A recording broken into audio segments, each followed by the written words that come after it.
Maintenant, je vous présente une grande femme. Pas physiquement, mais intérieurement, assurément. Une femme forte, courageuse, aimante, simple et généreuse, qui sait ce que c'est de donner la vie. Accueillons Madame Diane Lampron. Je suis mariée à Jean-Denis Lampron depuis 44 ans. On a 11 beaux enfants et 14 merveilleux petits-enfants. C'est pas beaucoup de temps, 15 minutes, pour résumer une vie de presque 67 ans. Mais le thème de la journée, la force intérieure de la femme, ça m'a inspirée. Puis ça m'a amené aussi à me poser les questions suivantes. Qui suis-je et quelles sont mes forces intérieures? Alors moi, je peux vous dire que je me reconnais comme étant une femme entière. J'ai tenté de développer, au fil des ans, des zones un peu plus grises, que ça ne soit pas trop noir foncé puis trop blanc transparent, mais je reste une personne plutôt excessive. Malheureusement, ou heureusement, selon les circonstances, mes émotions s'expriment ou bien dans le fou rire ou l'enthousiasme délirant, ou bien dans les pleurs ou la colère. Alors, je suis tentée par tout ce qui est davantage extravagant qu'ordinaire. Ça nous amène à quand on a voulu se marier, évidemment, on a convenu qu'on voulait des enfants. On s'était dit que ce serait bien. Après la 6e, les enfants se sont ajoutés un par un. Et après la naissance du 9e, il y a quelqu'un qui nous a demandé si on faisait partie d'une secte. Ben non. On est catholique romain, comme à peu près tout le monde à Drummondville. C'est simplement qu'à l'époque, Denis cheminait au diaconat permanent, puis je tentais de respecter le plus fidèlement possible les édits de l'Église. Alors, pas de pilule, pas de condom, aucun moyen de contraception, et je suis très fertile. Ah, du moins, je l'étais. J'étais aussi très naïve. Alors évidemment, je vous dis naïve parce que quand on s'y attarde un peu, avouez que c'est quand même moins permanent d'être naïve que d'être idiote. Je pense que je peux dire que je suis une femme très aimante. J'ai toujours dû travailler cette merveilleuse qualité qu'est la patience. J'en avais pas. En vieillissant, je peux dire que je me suis améliorée. Je me rappelle, par exemple, que l'avant-dernière, qui devait avoir autour de 12 ans à cette époque-là, faisait ses devoirs de maths. Puis ça, ça m'incombait à moi, les devoirs et les leçons des enfants. Donc, je suis là, à table avec elle, très calme, déterminée à lui faire comprendre ce qu'il en est. Lily, la 6e, qui a autour de 19 ans, elle, à l'époque, est à la maison, puis elle me regarde faire avec Léonie. Après que Léonie a fini, Lily vient me trouver, puis elle me dit « Ouais, ça a changé depuis le temps que tu me faisais faire les devoirs et les leçons à moi. Tu te rappelles pas, tu me criais après. » Puis là, je me mettais à pleurer. Puis là, toi, tu te mettais à pleurer, puis tu t'excusais de m'avoir crié après. Bien là, j'ai dit « Oui, mais tu sais, ma grande, j'espère que je suis assez intelligente pour apprendre moi aussi. J'ai juste réalisé que m'emporter, ça faisait juste faire du tort à l'un et à l'autre. Rappelle-toi bien, on n'a jamais fini d'apprendre. Je suis une personne travaillante. J'ai jamais compté mon temps. À une période de ma vie, je me voyais comme quelqu'un qui faisait pas grand-chose. J'étais la femme de Jean-Denis Lampron, j'étais la mère de nos 11 enfants, puis ça s'arrêtait à peu près là. Jusqu'au jour où j'ai été invitée à vivre une semaine de silence. Alors, je me suis mise à écrire ce que je vivais, ce que ma vie avait été jusque-là. Puis j'ai décrit l'horaire d'une de mes journées typiques. D'abord, il faut que je vous dise qu'à chaque fois que j'ai accouché, j'ai allaité nos enfants de 12 à 13 mois. Et en écrivant l'histoire d'une journée typique dans ma vie, j'ai pris conscience que j'étais une force de la nature. Alors, je vais vous la décrire, ma journée typique. Je me lève à 6 heures, j'allaite le bébé. Là, il y a le petit déjeuner, assurer le départ des enfants pour les plus vieux à l'école. Ensuite, il y a la lessive, le ménage. À 10 heures, le boire du bébé, la préparation du repas de midi, la vaisselle et, comme sur les CV, toute autre tâche connexe. Le boire du bébé à 14 heures. La récupération de la lessive pour plier, ranger les vêtements. Je vous rappelle qu'on est 13 à la maison, je fais 9 lessives par jour. La préparation du souper. Et moi, je ne mange pas avec tout le monde. Je vais manger en allaitant le bébé à 6 heures, en faisant faire les devoirs et les leçons.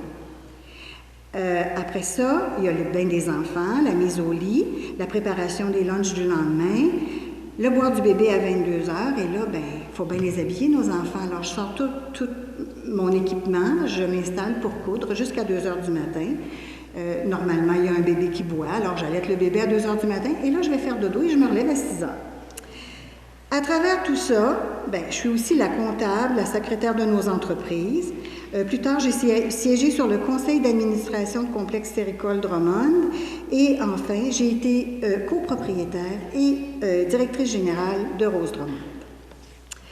À travers toutes ces étapes de ma vie, j'ai développé le goût de parfaire qui j'étais, tant au niveau personnel qu'artistique. Il y a 4 ans, j'ai subi une opération. On m'a implanté une prothèse complète du genou. Ça s'est mal passé. Je me suis retrouvée 3 semaines complètement allongée. Alors, je pensais que j'allais virer folle parce que c'est pas dans mon état normal de rester couchée.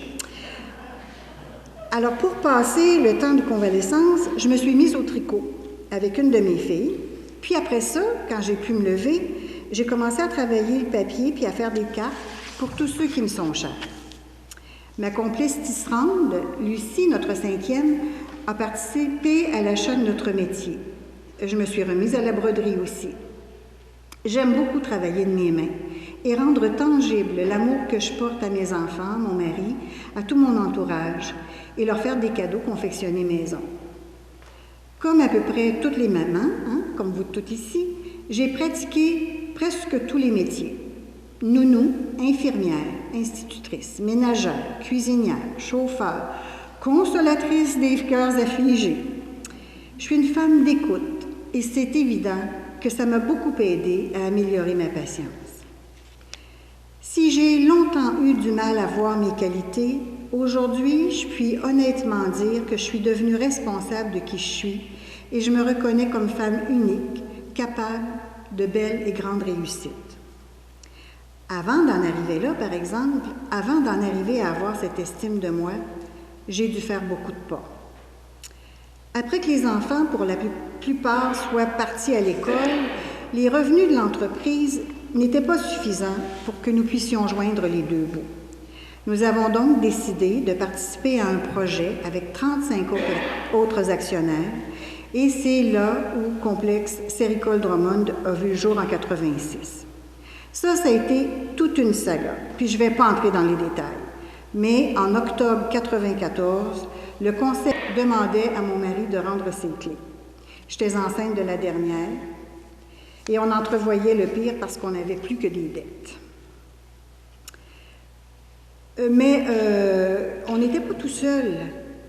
Denis et moi, on a beaucoup prié pour avoir la force d'accepter ce qui nous arrivait. Pour nous autres, là, c'était tellement injuste. Mais les prières ne restent jamais sans réponse. Ce n'est pas toujours la réponse qu'on voudrait, mais c'est toujours la meilleure des réponses.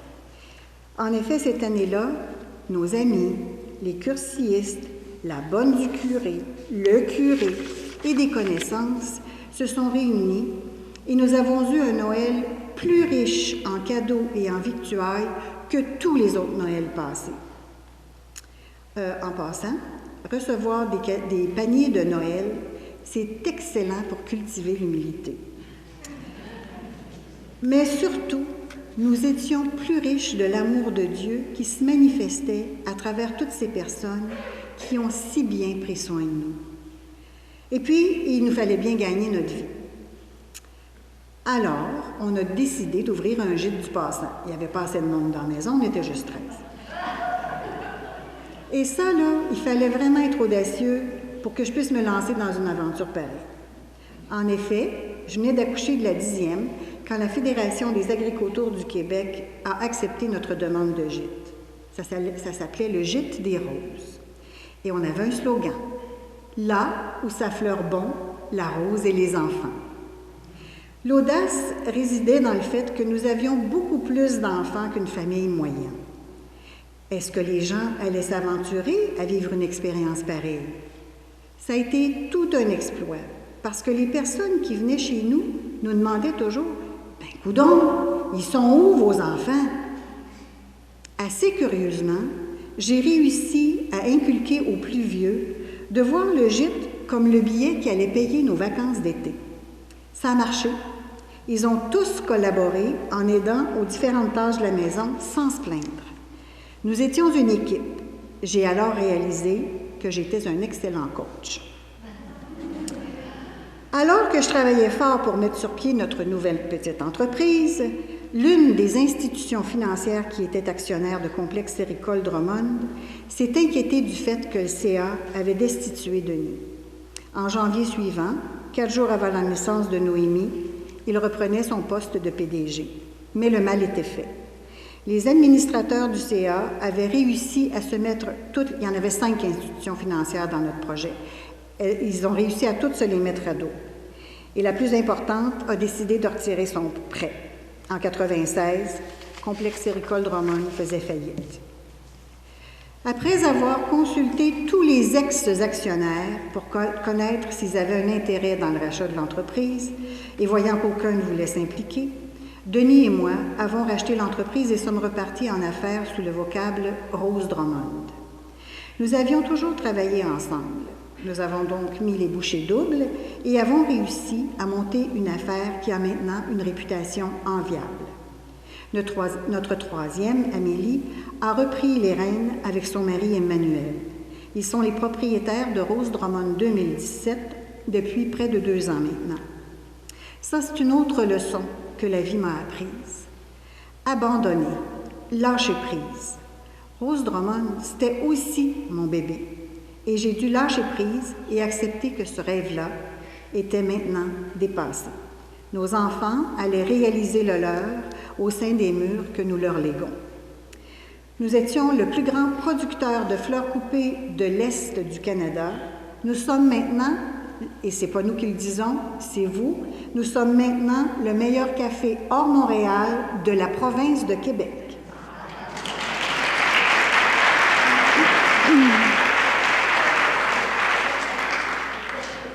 Le rêve de nos enfants, c'est de faire de l'agriculture urbaine. Alors, je les soutiens du mieux que je peux et avec mon mari, on s'est joints à leur projet. Je me rends très bien compte qu'à travers toutes ces étapes de vie, à travers toutes ces péripéties, j'ai été un pilier pour mon mari, pour mes enfants, pour nos employés, bref, pour toutes les personnes qui, au fil des ans, se sont greffées à ma vie. Pour rester forte, pour surmonter les obstacles et apprécier les bons moments dont la vie m'a gratifiée, il me fallait puiser à une force plus grande que la mienne. Si je n'avais pas eu Dieu à mes côtés, je pense que je serais devenue folle. Par exemple, on a été chanceux, nos enfants n'ont jamais été gravement malades. Je pense que la pire maladie qu'ils ont eue, là, je parle du temps où ils étaient à la maison, c'est la varicelle. J'ai pas connu ça, moi, des otites. On n'a pas eu d'enfants handicapés. Mais ils ont eu des accidents, par exemple. J'avais des enfants qui bougeaient. Particulièrement notre fils aîné. À 2 ans, il est tombé du 2e étage sur la pelouse, à côté d'un gros tas de roches. Il n'y a rien eu. Il s'est aussi fait frapper par une voiture sur le boulevard Lemire. Un témoin oculaire l'a vu voler 20 pieds dans les airs et retomber sur le capot de la voiture. Il n'y a rien eu. Notre avant-dernière, elle est tombée dans la piscine à l'âge de 11 mois. Elle n'avait plus de signes vitaux quand Denis l'a retirée. Elle était bleue et il a pratiqué la respiration artificielle par acquis de conscience parce qu'elle avait tout d'un cadavre.